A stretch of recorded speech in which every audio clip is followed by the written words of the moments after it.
And welcome back to the D1 podcast. Today we have on property expert, property tycoon Nick Williams. He builds them, he lets them, he sells them. Also, he invests in them for some major organizations, which he does go on to talk about, one of them being Manchester United Football Club. Nick, however, is on the show for a different reason. Nick is an absolutely phenomenal example of what it takes to be a good dad and what it takes to become a good dad. Give this one a listen. Genuine great human being.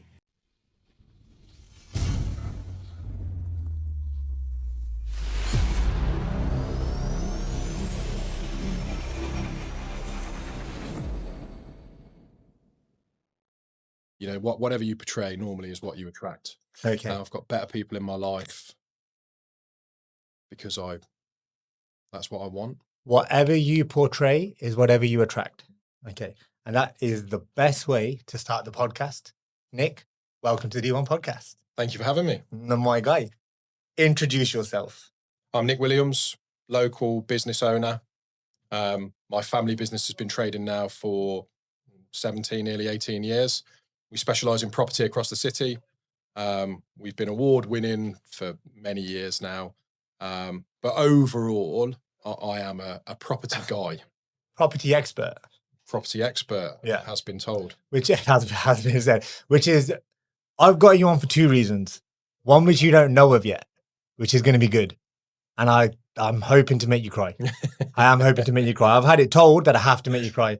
But the first reason is the property side of it. So just explain in a nutshell, briefly, what do you do with property? So the traditional way of looking at it is we're an estate agent. Yeah. So my business does everything from sales, lettings, mortgages.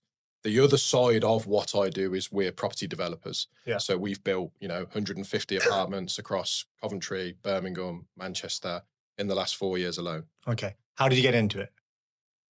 Probably by default or by accident is probably the best way to put it. I left school without a single GCSE to my name. Perfect.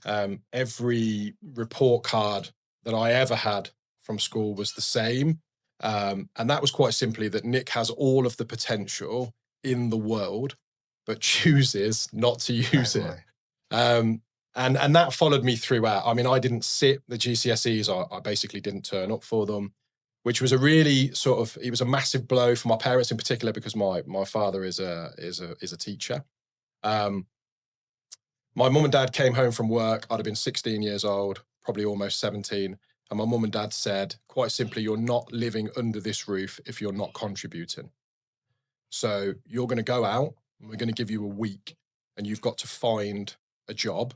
And if you don't find a job within that week, then quite simply, we're going to find a job for you. I thought it was just all talk. At that age, I felt like I could do what I want. And I kind of ignored it. They gave me a little bit more leeway, but 2 weeks went by. I hadn't got a job. And my mum said, we've given you all the opportunity that we can give you. So quite simply now, you're going to do what we tell you you're going to do. And if you don't, then you're not living under this roof. So tomorrow, you're going to work. And I said, okay. And they said, so my family are Welsh. We have an old family friend called Mel Jones. And my mum and dad said, Mel's going to pick you up 6 a.m. tomorrow morning and you're working for Mel. Now, I knew loosely that Mel had something to do with a farm, but I didn't really know much more. Mel picked me up that morning and I turned up in Nuneaton at the largest abattoir in the UK. Okay. And quite simply, I was the pen boy. So for those that don't know anything about an abattoir, welcome to work. Welcome to work. So for those that don't know anything about abattoirs, obviously they don't really exist anymore, in the sense that they used to. But the pen boy is responsible for cleaning the pens. And the pens start from number 14 and they end at number 1. And number 1 is the killing pen. And they are filled with everything that you can probably imagine right now. My job was to clean those pens. The smell of death, I don't think has ever really left me. And some of the things that I saw were just horrific. Yeah. People that don't know what abattoir is, a slaughterhouse. You was at slaughterhouse. Exactly that. Yeah. And it was at the time of all of the craziness of BSE and all the mad cows disease and everything else. So it was genuinely one of the most brutal environments that I'd ever seen. And at that age, I wasn't prepared for it. I managed to stick at it for 2 weeks. I came home crying pretty much every night. Wait, you stuck at it for 2 weeks? I stuck at it for longer than that. Okay. I stuck at it for 2 weeks before the tears came. Okay. And I begged my mum and dad every night, please don't make me go back there. You've no idea what happens. And my mum and dad said, you had every opportunity. I was brought up listening to things like Morrissey. So my dad used to quote famous Morrissey lines like, you made your bed and now you're lying in it. What a guy. I got my first paycheck at the end of the month. It was £452. Okay, fair. It was incredible. It was the greatest feeling that I've probably ever had. Yeah. I blew it all in 2 days. Back. And then the realization hit that I'd have to do another month to get that money again. I left the house at 6 a.m. at the start of the second month. I ran to a payphone. Didn't have mobile phone at that age.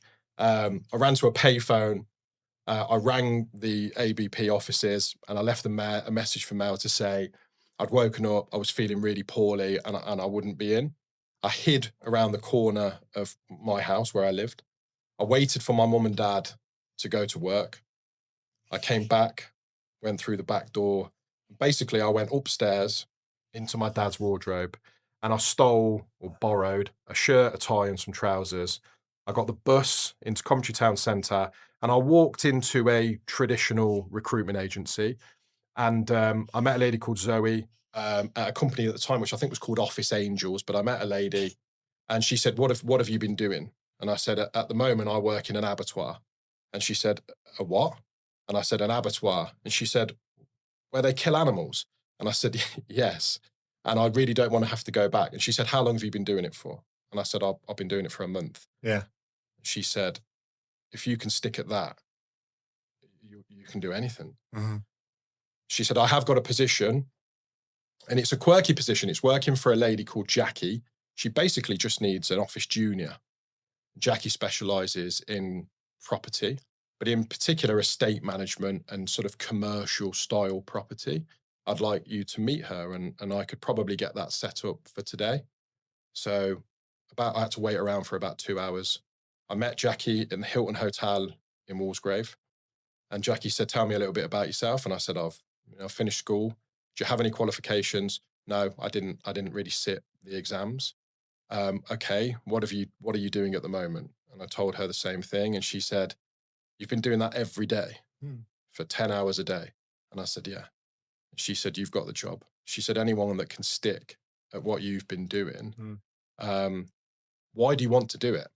And I said, because I've reached a tiny little moment in my life where I don't want to do that job. And I probably need to try and do something to keep my mum and dad, on side. And she said, okay, perfect. You'll start tomorrow.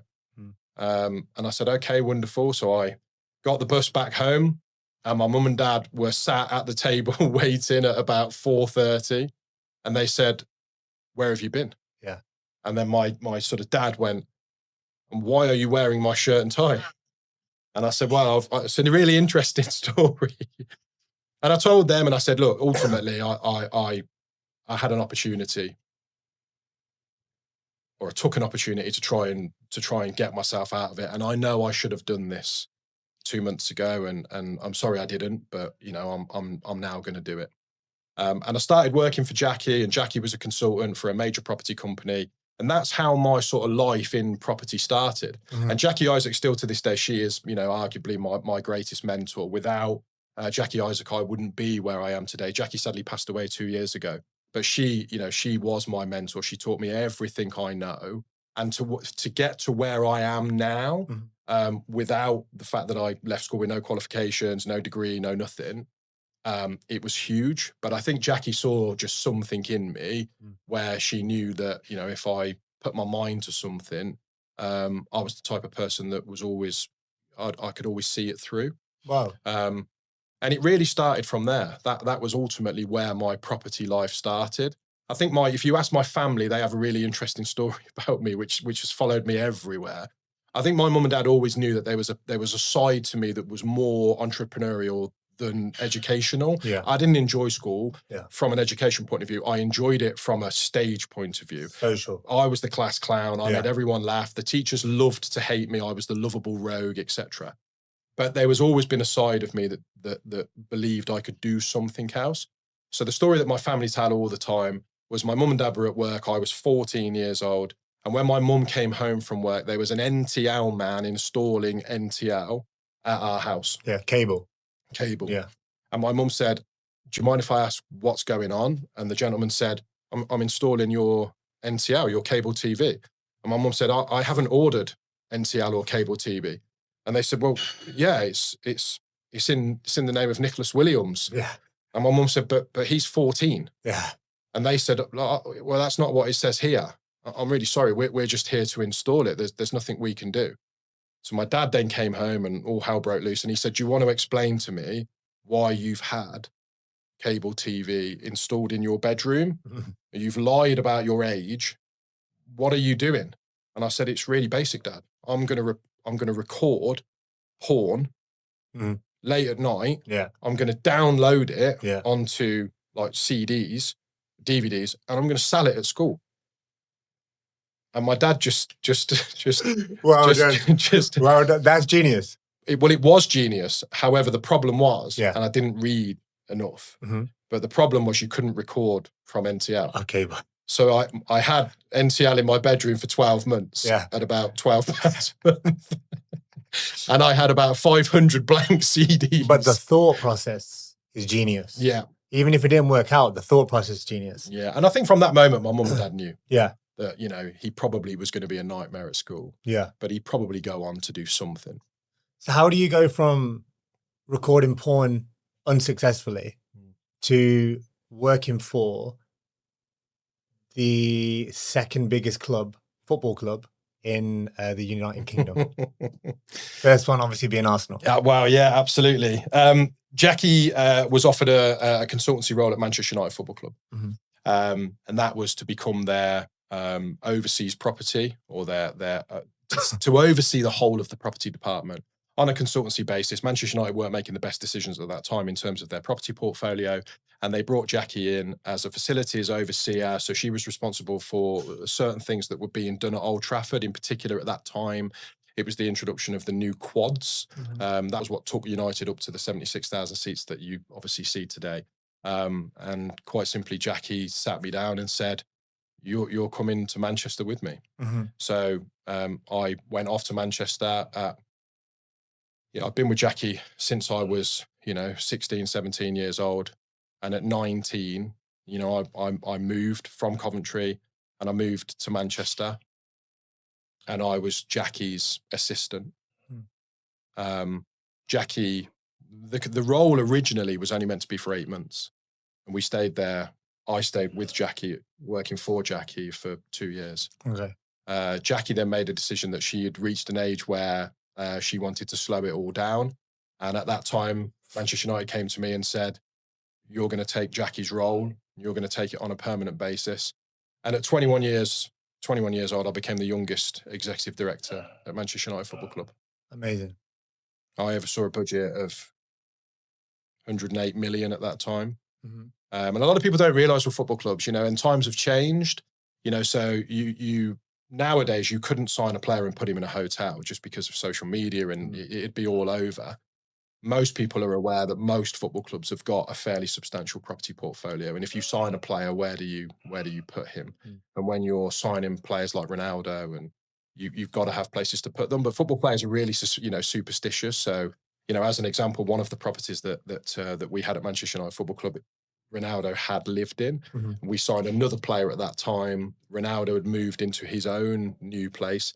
And the player that we signed at that time refused to live in that house because Ronaldo had lived in it. Why? Just superstition. He basically just said that, he believed that it would be bad luck for him. He'd be living in the shadow of Cristiano. Oh, fair. You have, and football players are, I can give you a lot of examples. Football players are very superstitious about lots of things. You'll have seen stories in the past about, players that didn't want to change their socks and change their boots and all sorts of stuff. So there's a lot of superstition that goes with it. But over the next 4 years, I was the youngest executive director at Manchester United Football Club. And every new player that's coming in, you're basically saying, okay, cool, we're all going to go into this property, you're going to go into that property. So, for example, Paul Pogba, bang, there's your house. Yeah. Yeah, and a lot of people realise, the time I was at Manchester United, we were the biggest football club in the world. Second. We won everything. Second biggest. Yeah, I mean, Nick, I'm not the second biggest club. I mean, we won everything. Yeah. And I was there, through the real glory years. Yeah. And I'm talking of, the players that we had at that time, the Giggs, the Scholes, the Nevilles. I mean, it's endless. Yeah. World beaters. Genuine. Yeah. The treble winners. Yeah. But, an iconic football club and an iconic stadium, the biggest stadium in the United Kingdom. United sell out Old Trafford for a multitude of reasons that some of them are not even football based. Yeah. It's just an iconic ground. It's diminished a lot, obviously, over the years. And there's just significant improvement and investment that's needed into it now. But at the time, every single person came to Old Trafford in fear. And that's why Manchester United was so, unbeatable at times. Yeah. People came immediately and were just expecting to lose. And when you turn up to anything expecting to lose, the likelihood is you'll lose. Yeah. And Manchester United at that time, they just refused to be beat. And we all know the stories of Fergie time and the last minute goals, etc. They were just a difficult side to beat. Manchester United comes with a huge, huge weight of expectation. Quite simply, Manchester United is, you are part of a ginormous family and you will represent Manchester United the way that they want to be represented. And the power of their brand means that you have to behave in a certain way. You have to follow. And I say to this day that some of the greatest sort of, some of the things that I still do on a day-to-day basis, they're because of my time and my experiences at Manchester United. Like I will never leave my office ever without my desk being clean and tidy. But if you left your office at Manchester United Football Club and your desk wasn't clean and tidy, when you turned up in the morning, your stuff would be in the bin on the floor and you'd have to get it all out. Isn't that a great lesson though? Because that's like a level of expectancy. It's like making your bed before you get up in the morning, 100%. Before you leave. And certain things you've got to do, like non-negotiables. Yeah, and they were non-negotiables. If you turn up at Manchester United Football Club without a name badge on, even as an executive director, I wore a name badge. Every single person at Manchester United Football Club wears a name badge. And you wear your tie and you wear your pin. And that's, they're not negotiable. I mean, I've turned away people in their 30s, 40s and 50s because you didn't have your name badge. So you'll go home and you'll get it and you'll come back and you'll remember to follow, the required standards of the biggest football club in the world. And that genuinely was the answer. That was they were the conversations you had with everyone. And Manchester United were brutal for it. But again, it sort of taught me so many of the lessons to believe in, what you're selling, what you're offering. We can't claim to be one of the most iconic venues in the world offering, match day experiences that are second to none if you don't believe that and if you're not prepared to buy into it. Yeah. So Manchester United was definitely about standards.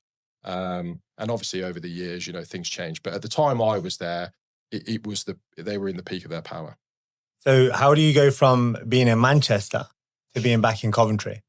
It's probably one of the only times. So I'm not a very emotional person. I like to think I'm quite logical.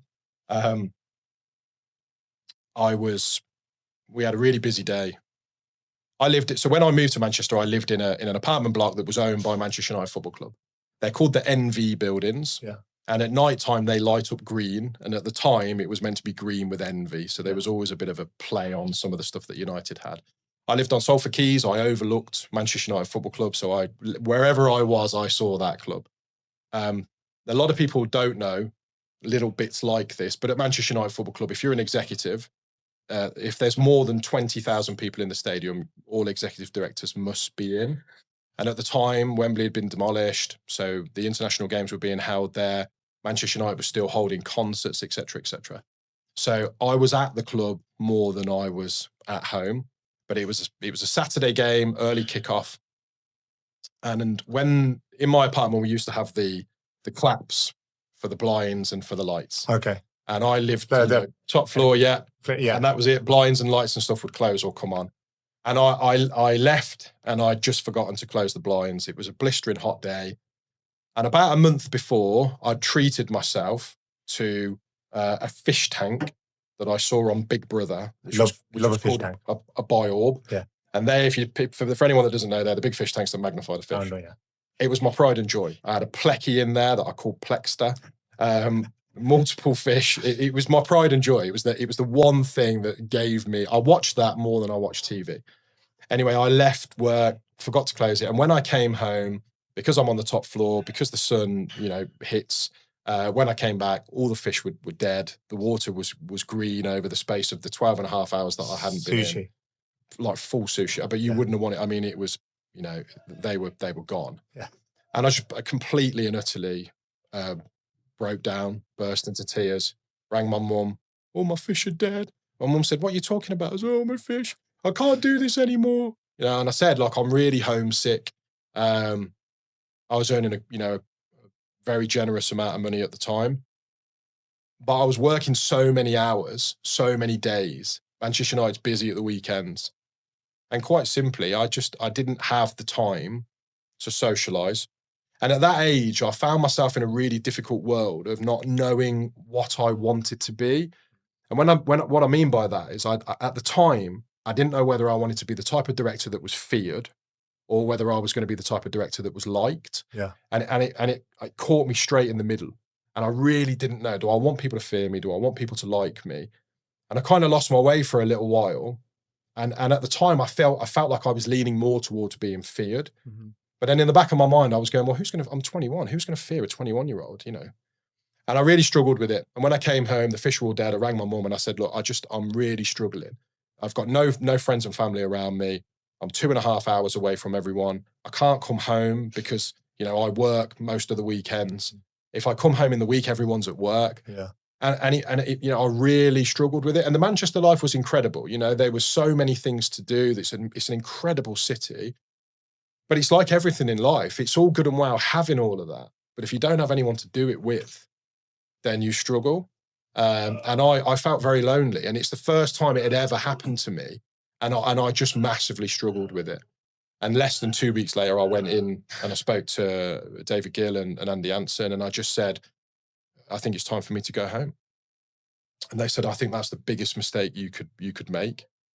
But you've been an incredible servant to us. And we'll be devastated if you want to go. But if you genuinely want to go, then we'll facilitate and we'll make it happen. Mm-hmm. And 2 months later, I left the biggest football club in the world. Mm-hmm. But I took so much from there. I mean, I could sit here all day with you. I met so many of my icons. I spent the day with Gordon Ramsay. I spent the day with Johnny Knoxville, who was arguably one of my heroes. I met so many people. And it was an incredible, incredible experience. But you can have all of that, but if you're lonely and you're just not, you're not feeling it in terms of the inside of you, mm-hmm. then you'll struggle. And you can have the greatest jobs in the world with the most amount of income, but if you're just lonely and you haven't got that network around you, and I think in hindsight, maybe if I could turn the clock back, maybe I would do certain things differently. Maybe, but we're talking about, being 21 years old in a massive position of power, earning a good amount of money. And, those decisions are always more difficult to make. Massively relate to everything that you just said.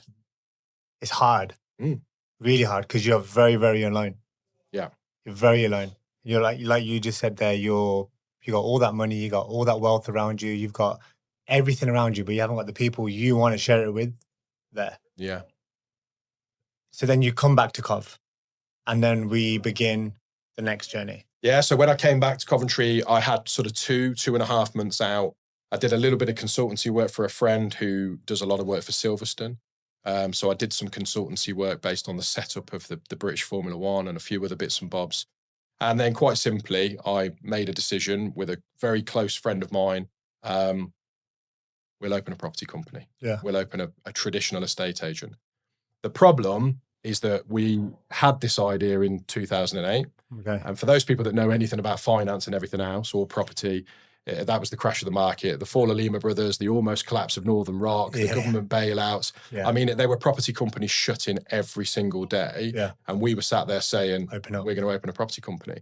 And every single person that was, in my family that were close to me said, this is suicide, Nick. You're going to take, the redundancy and everything else, and you're going to invest it into something that quite simply is dead.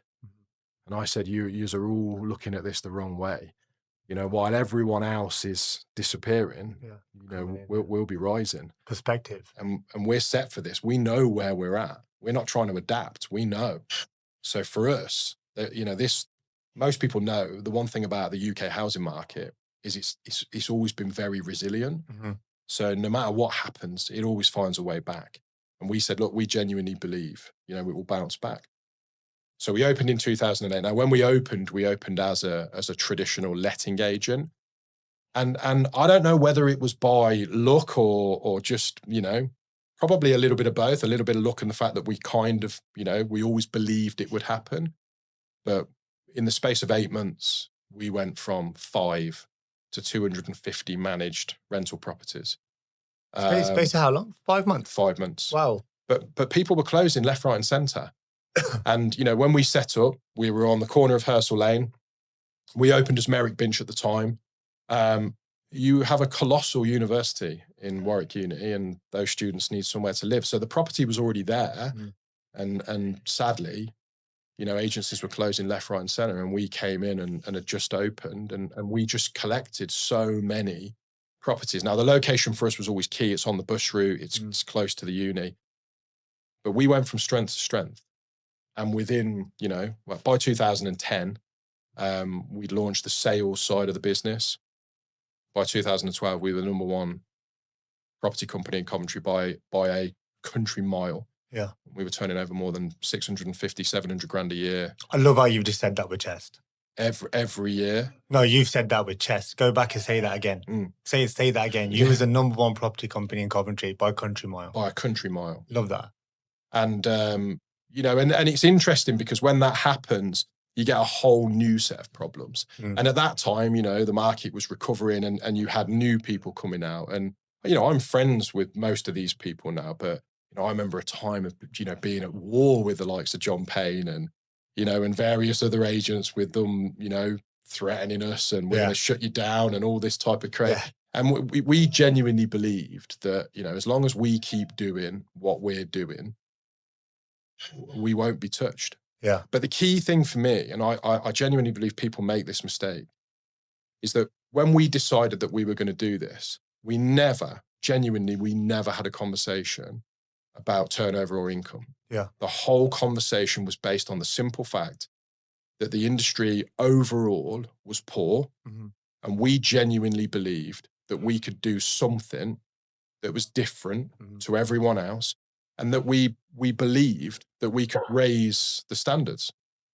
And we said, for people that are buying, this is the single most expensive thing that you ever buy. Yeah. And for people that are renting, it's equally as important. Ultimately people need somewhere to live. We wanted to raise the standards. We wanted to do something that was different. And one of the key things, believe it or not, because our industry suffers with it massively, is we just wanted to be honest. We wanted to tell the truth. We wanted to sit with people and say, look, I know you want your home to be worth X, but quite simply, it's not. And these are the reasons why. And I don't want to tell you something that isn't true because you're going to go and start looking at other things because you think you're going to get X. Now, if you tell me I can afford a Ferrari, I'll go and look at Ferraris. But don't tell me 3 weeks later that I now can't afford one and I've got to go and look at a BMW because I'm going to be absolutely devastated. Now, the crazy thing is, if you hadn't told me that in the beginning and I didn't look at the Ferrari, I'd never be disappointed with the BMW. Our industry suffered with it for years, and we made a decision that we'll do this. And the great thing for me was the belief in service and raising standards and doing something different put us into a position where the money followed. Yeah. And it was, it was almost like the seal of approval, especially for myself and Trevor, that was, you know, my partner that we started it with. It was that belief that actually, if you go into it with the right intentions, if you go in genuinely to try and make a difference, and to try and improve the standards of something overall, then there are rewards. Of course. But in the time I've been in this industry now, I know more people that have tried it and failed than I know have tried it and succeeded. But they failed because of the simple fact that they came in with this idea that they could turn a lot of money and turn it quickly. Would you say that's because that what you've done is that you haven't focused on the money and they focused on the money, whereas you focused on what value can I bring? Yeah. So you focused on more on value, Yeah. as opposed to, okay, what money am I going to put in my pocket? So you kind of like try to change the industry to suit you. Yeah. And, you know, most people, you don't need to charge someone 2% to sell a home. We can make really good money off 1%. We can make good money off 0.85%. This idea that you've got to charge people that, you don't. You know, as a business owner, you will have my industry is really basic. You know, we have to spend 30p to make a pound. Yeah. You know, so you know what you need, what the costs are. You can adjust everything else. But this idea, I have a massive issue with greed. And the easiest way for me to put it is, if you're turning up at someone's home and trying to charge them 2% to sell a house or 12% to rent a house, well, then you're greedy. And for me, there's no other explanation. And that doesn't sit well with me, especially when you're ultimately trying to suggest that you sell something different. You don't. We all do the same thing. Yeah. The difference is some of us do it with love and care and passion. Some of us do it for the income. So I've always had a love-hate relationship with estate agents, and that albeit buying or selling. So when it comes to buying a property, if I was to come and buy a property off yourself or equivalent, the value is always here, has to be here. But when it comes to selling your property, the value is always here. Yeah. So I always run in with them because I am educated enough to know that if I believe something is worth hypothetically £200,000, I'm going to say put it out there for £200,000. But what I always say is it's sell it like how I would sell it. Sell it how I would sell it, you'll sell it for £210,000. Yeah. If you're going to sell it how you sell it, no wonder you're thinking you're only going to get 150 for it. Yeah. So and that's where you're going on with the value element. So what you're doing is when you're taking properties on and you're letting them and you're selling them, and this is from experience of dealing with you sell it how I would sell it. You sell it with the intention of maximizing the money for the end user. Yeah. And that's not saying that you rip off the buyer, because the buyer's well aware that what they're getting is obviously fair. Obviously, at the end of the day, they have to be happy with it to buy it. Yeah. But your role is for the seller. And that's why yourself as a company, in terms of adding value, and I don't know if you look at it like this, and if I'm wrong, say it, but I think that that's the value that you add. Yeah. Like you guys maximize the income that the person's going to get back. And then what you're getting is kind of secondary. Yeah. I've always felt that when I've spoken to you just in general. Yeah, and that, to be honest, that's the way for me, that's the way the whole industry should be. But more importantly for me, I just believe that's the way most business should be. I have this conversation with people all the time about Sky Television. Yeah. So if I get another text message or another phone call from a friend telling me that Sky Television is extortionate, I don't understand what you mean by that. Yeah. If you stop focusing on the value, if you stop focusing on the price, concentrate on the value. So Sky Television, as an example, is it that expensive? Well, it depends how you look at it. I look at it and say, it's the best sport available. It's on pretty much every single day. Whether you want football, Formula One, cricket, it's endless. Movies, and whatever. Yeah, and it's some of the best broadcasting that you can see. So I can enjoy that for 365 days a year in the comfort of my own home for 150 odd quid a month. Yeah. Or I can go to the pub.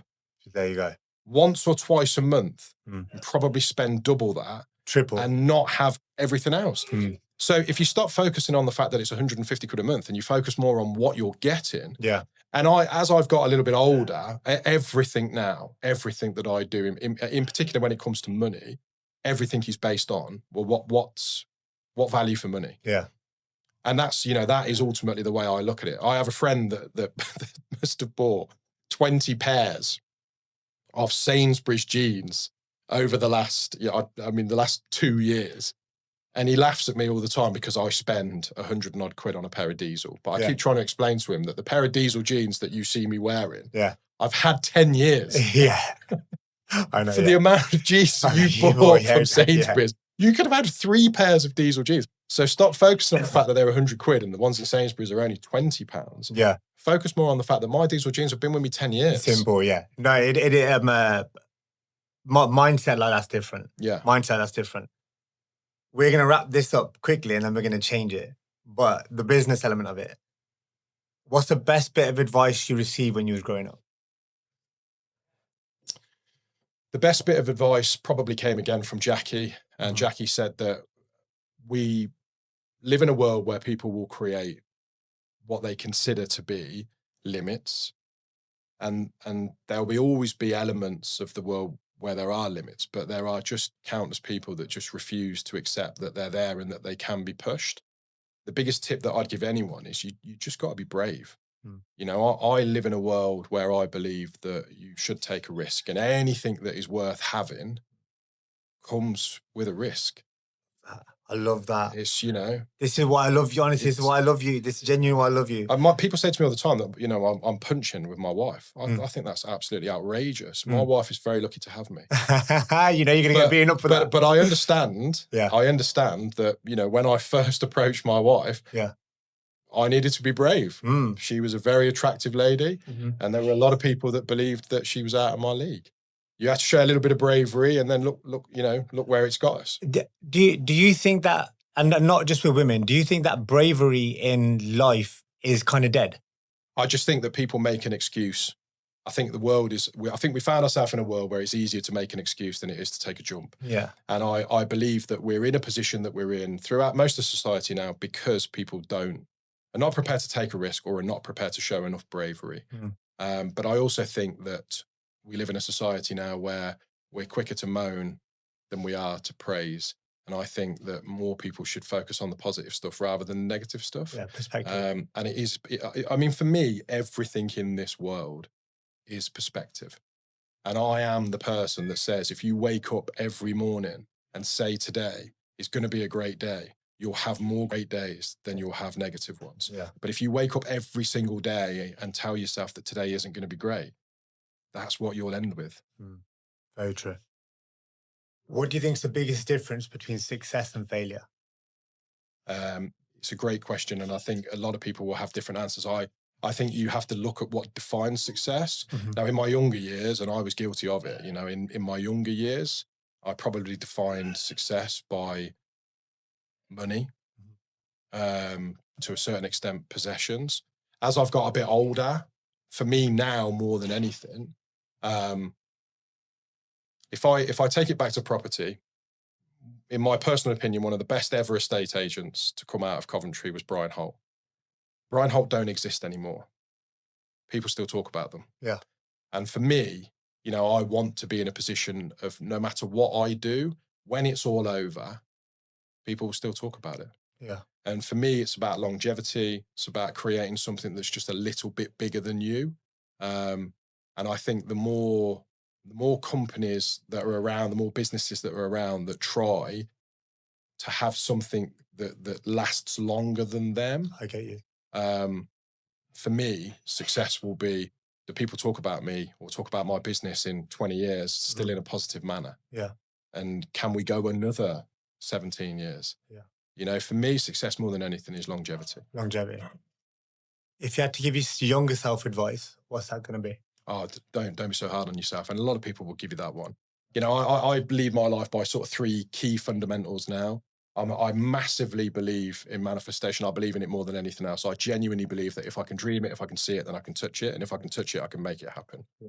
And I believe the more people that try and buy into manifestation, the more people that try and believe in it, there'd be more success. The second thing is I have a huge belief in that you are what you portray. So I'm confident and I'm energetic. And more importantly, I'm positive. You know, I'm not glass half full. I'm glass overflowing to the point where I annoy people at times. But, you know, for me, you've got to try and focus more on positive than negative. And then the final thing is I've got to a point in my life where I genuinely don't believe in regrets or mistakes anymore. I believe that throughout various different moments in everyone's life, there will be moments where you need to learn. And some of those moments will be difficult. And all that you need to do is to try and be able to look back at them later and figure out what you could have done slightly differently. Yeah. So I think more than anything, if I could go back in time, stay positive, keep manifesting, keep believing, and don't be so hard on yourself. Yeah. They'd probably be the three key things for me. And that is exactly where I am now. Perfect. Now for the real reason that I got you on. So you are a property guy. I am. And you know that I know a lot of property people. Yeah. And there's a big reason why I wanted you on over them. Mm-hmm. And now, not being disrespectful to you, the other property guys I know are a madness. So why do you think that I wanted you on? I don't know. Okay. The main thing for you that I see, and this is what I think is missing in a lot in the world at the moment. You're one heck of a dad. Mm. You're one heck of a dad. And the reason why I say you're one heck of a dad is because I've met your family. Mm. I know one of your family members in particular. Yeah. Your younger daughter. Yeah.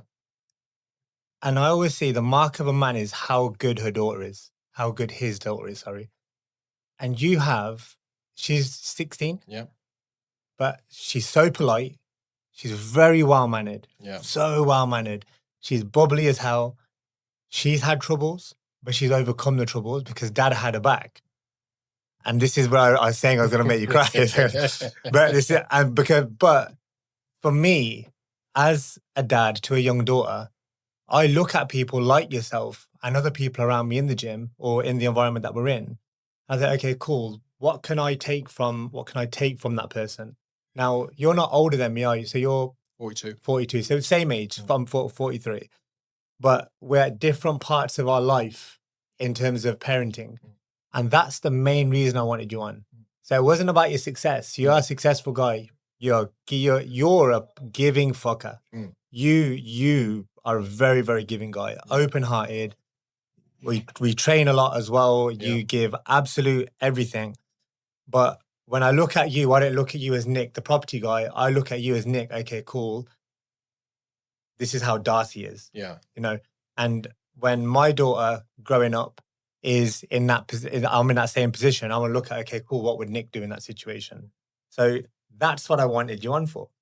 I mean, look, most people, if people ask me... cry. No, I mean, it's genuinely, it's, a lot of people will find things like this really cheesy. Yeah. My children are my greatest achievement. Yeah. And I will never, ever, ever play the victim, ever. My biological father disappeared when I was 3 years old. I'm the eldest of three, but I was immensely blessed that my dad, he came along when I was 4 years old, nearly 5 years old. And my dad is my hero. My dad was teacher of the United Kingdom. My dad is a private school teacher. My dad is my hero.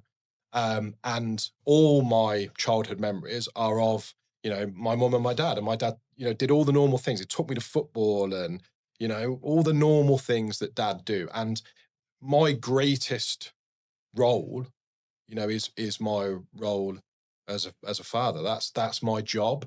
And everything that I do, whether people believe it or not, everything that I do is for my children and for my family.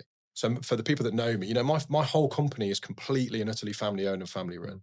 My mum works for me, my sisters work for me, my brother-in-law works for me, my brother-in-law's mum works for us. We are completely and utterly family owned and family run. And my greatest quality is that I am fiercely loyal. But my biggest downside is also that I'm fiercely loyal. And there are some people that I should have cut out years ago and I can't because of loyalty and all the rest of it. But my children are everything. And I will spend the rest of my life trying to be the best possible dad, the best possible example to my children. And my brother-in-law married my sister last year and we had a stag do in Liverpool. And we were in the the Cavern Club, and it's famous for the Beatles and all the rest of it. And I sat down, and we had like literally a 3-4 minute window where everyone was at the bar and it was quiet. And my dad said, "How old are you now?" And I said, you should probably know that, Dad. I said, "But I'm 41." And he said, "Yeah, I don't know whether I've told you this." He said, "But I'm incredibly proud of the man that you've become." And it was within 10, 20 seconds, the whole table was flooded again. And I sat there, literally just, it completely and utterly like really hit me. My dad always gives me incredible compliments, but in that moment, being surrounded by men and everything else, it was just a real quiet little moment. It genuinely meant the world to me. And when I draw to people that are similar. You are an incredible dad. See the stuff that you do with your kids when they come in here, how hard you work. I say exactly the same thing about Ryan. I personally believe that people like ourselves, we are providers, we are standard setters, and I believe that my greatest job is to be an example and to my children and to provide. Would you think that that comes from the fact that your dad, your biological dad wasn't there? I don't know. I genuinely don't have any real feeling towards that. I think because I was so young, Yeah. and like people say to me all the time, do you not resent him? And I said, no, not at all. Like I don't know him. Yeah. I mean, look, if you cut through the nonsense, it's not ideal what he did, obviously, but I'm sure at that time he might have had his own reasons, or maybe he just wasn't a very nice person. All I know is that I'm genuinely, I am ridiculously blessed for the fact that I have my dad, and I wouldn't change that for the world. But is there a part of me, maybe somewhere locked away deep inside, that made myself a promise that I would never do that and I would go above and beyond? I don't know. The one thing I can say is that all I've ever wanted to be was as good of a father that my dad is to me. And likewise, my wife is an incredible mum, the same as my mum was to me. So I don't know. I'm very fortunate. I mean, my daughter obviously is 16, but my son is 3. I've got a big gap between them. But pretty much everything that, my children, they give me more than anything that, I've ever had. And the Apollo Gym has been like a prime example of that, because, when Blake turned 2, I sat down and said, enough is enough. I don't want to be a fat dad. I don't want to be the dad on the sideline on a Sunday morning in a few years, watching him run around and I'm out of breath because I've walked there. Yeah, and you can't run with him. And I said, look, at the end of the day, it's time to make some substantial changes. And, for the last 7 months, I've been invested into this. But again, that's opened new avenues for me. And the people now that I've got in my life on a daily basis, those people, you, Ryan, some of the other people that that are in the gym with me, those people feel like they've been in my life for 30 years. Yeah. And genuinely now, I don't see a part of my life where they wouldn't be in it. Yeah, I know. And it genuinely is a really bizarre situation. And you were right in some of the comments that you made earlier, that a lot of people won't understand that. And a lot of people would look in and go, they've known each other for 5 minutes. How can that be that? But you are what you portray. And I've found myself in a position where, quite simply, the people that are around me are very, very, very similar. But out of a very similar, but one of the defining things for me is the simple fact that I was always told a story that basically there is only one man on the face of this earth that wants you to be better than him. And that is your dad. The interesting thing is that in this, my environment with me training in here in the mornings, etc., I genuinely think there are a few blokes in here that would say, I don't want him to be better than me, but he definitely needs to be nipping at my coattails. Absolutely.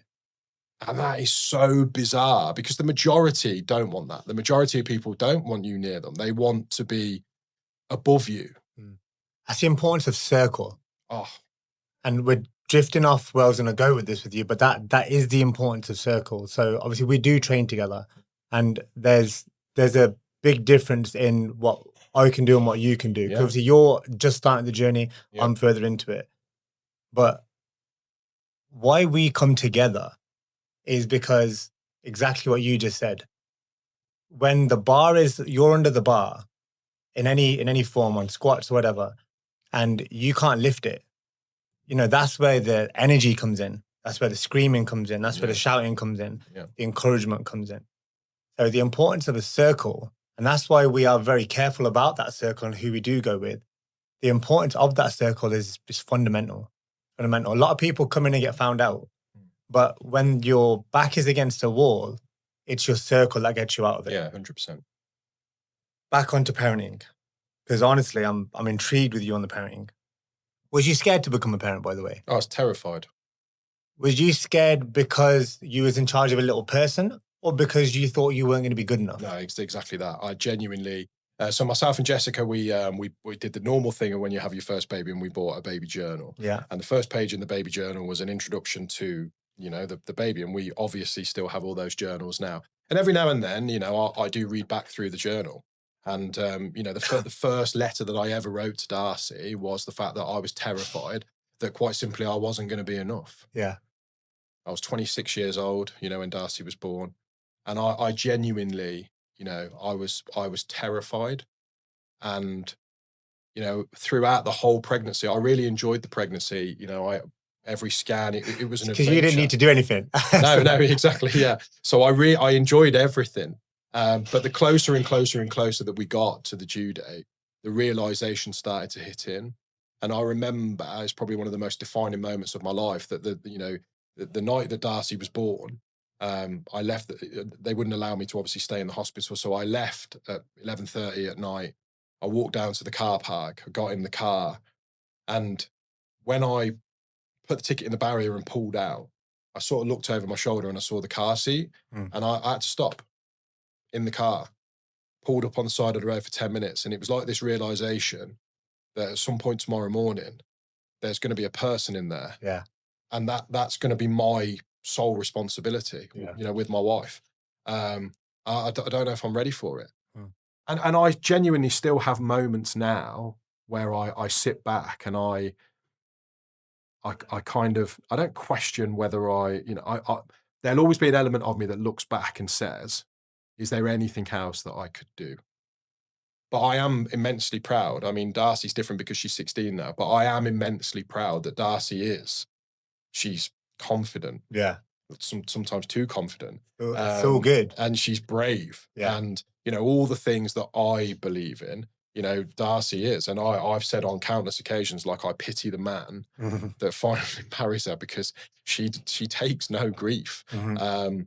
And, you know, as my son gets older, etc. But, you know, those little moments, and I've had countless moments like that where you're just, you know, desperately seeking, you know, some kind of affirmation that you are enough. And every now and then you do get those. You know, I get those now. I mean, Darcy's been training in the gym for, you know, probably nearly a year now. Yeah. Um, And she's doing flipping well. yeah, she's, you know, she really is doing well, and She is. she loves it. But I think throughout, I think every parent, you know, has moments where you question whether you've got it right.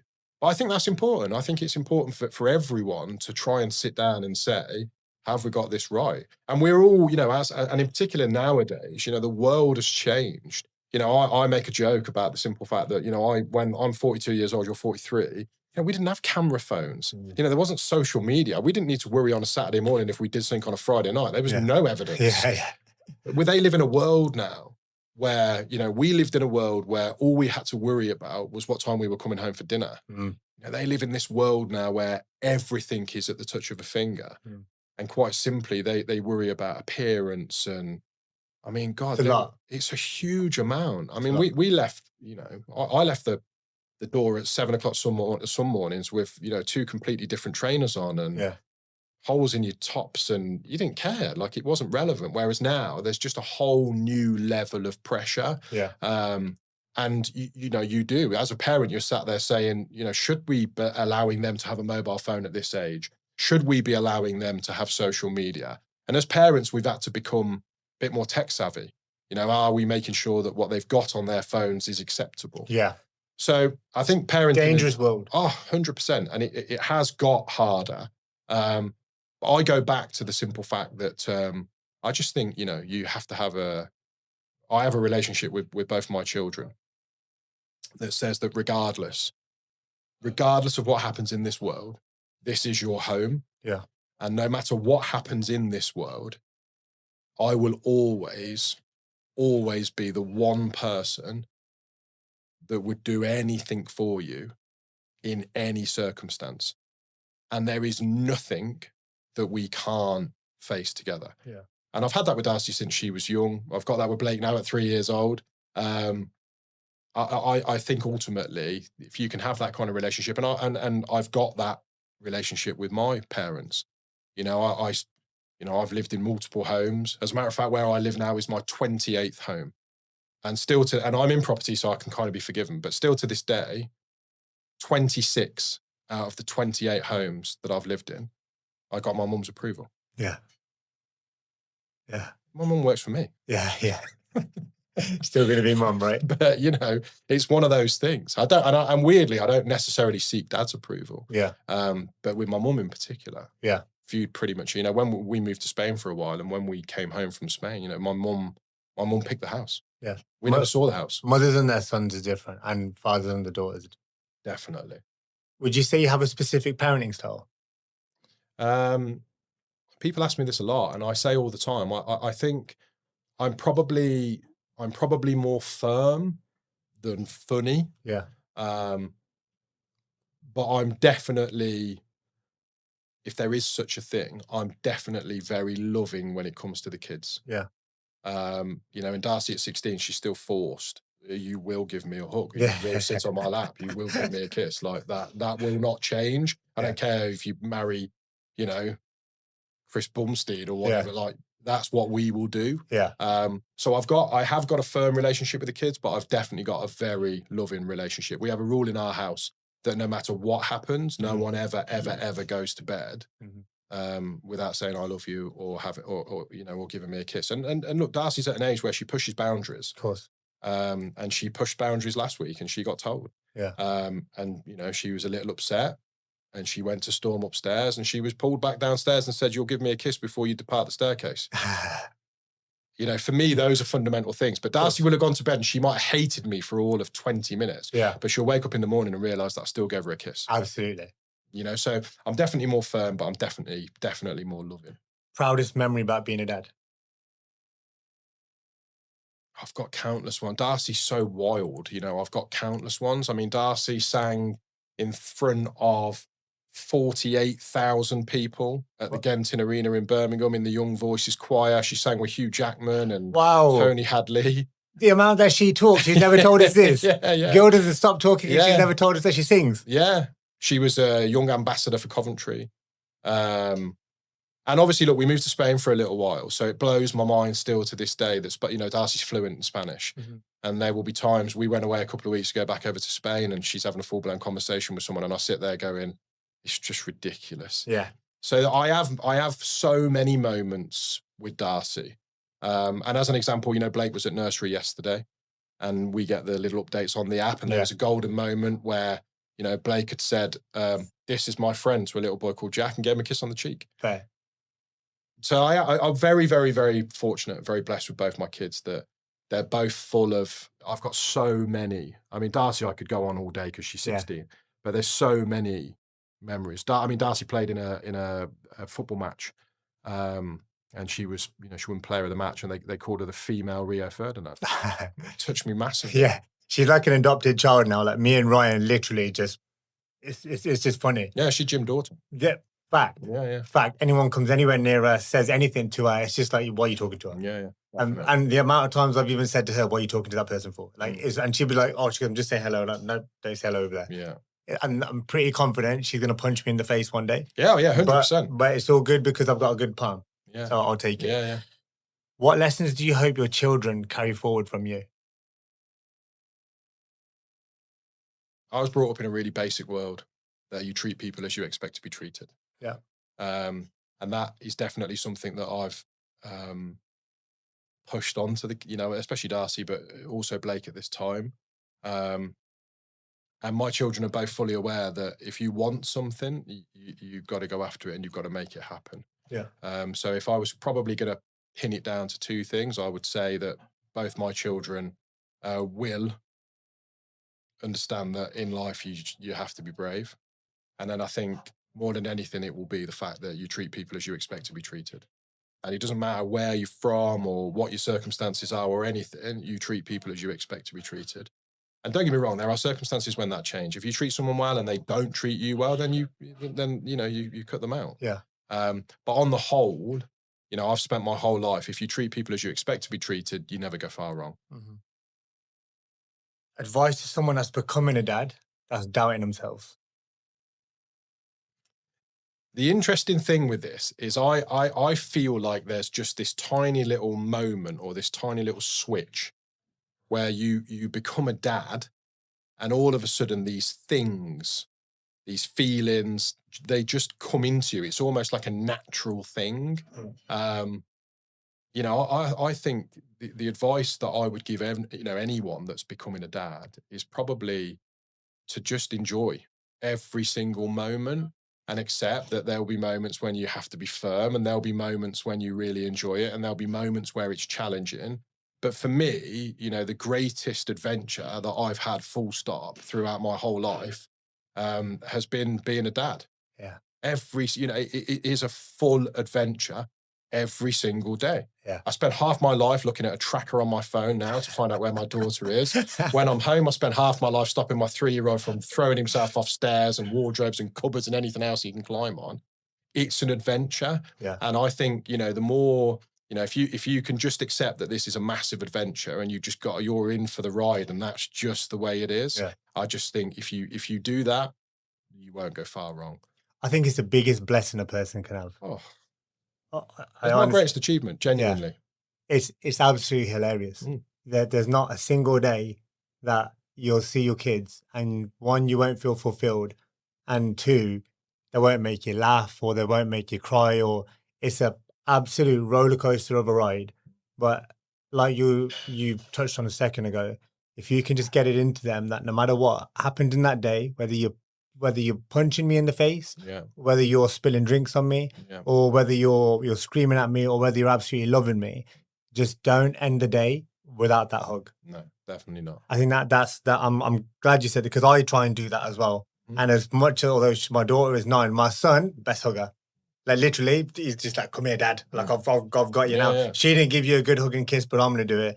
And then as soon as my daughter sees it, because she's 100% daddy's girl, it's very much like, "Oh, I meant to do it like this. I meant to do that." And then all of a sudden, like the arms go wide, and like, that's it, yeah. But she now she wipes my kisses off, and I'm just like, "Yo, you never used to do that." Like it genuinely breaks your heart. But as long as they're still there tomorrow, happy days.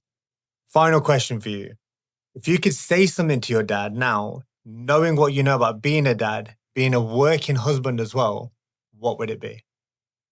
My dad is like literally my hero. He was the best man at my wedding. My dad is my hero.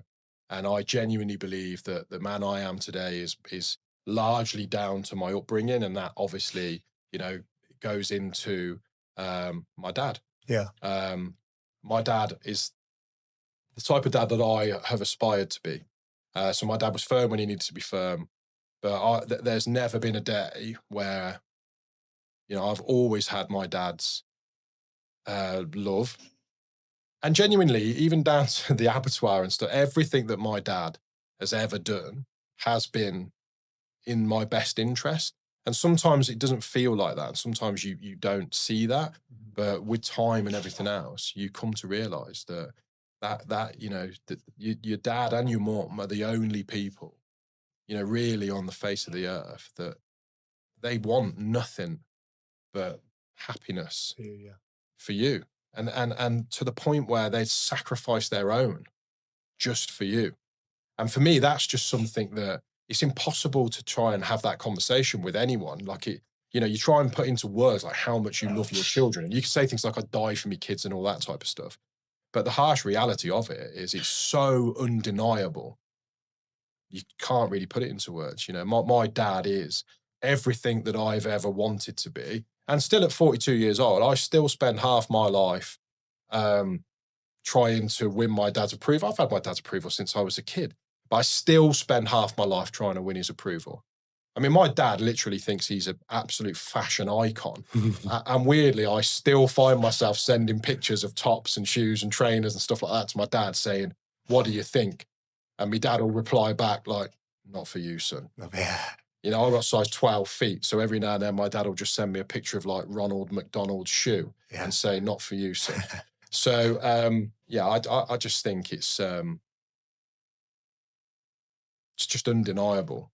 Do you appreciate it now more?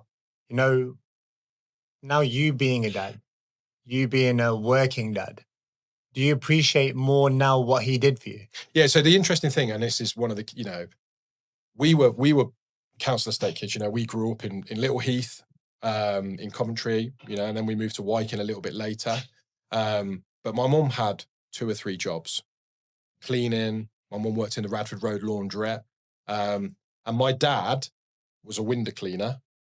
Did a little bit of painting and decorating, but was at Keele University studying to become an English and drama teacher. So for a prolonged period of time, you know, we genuinely, you know, we didn't have much. You know, we lived in a tiny flat, 2-bed flat, you know, and I'd got 2 sisters.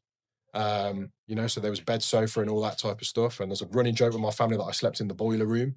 But it was hard. But my dad was so focused at that time that I want to do something worthy.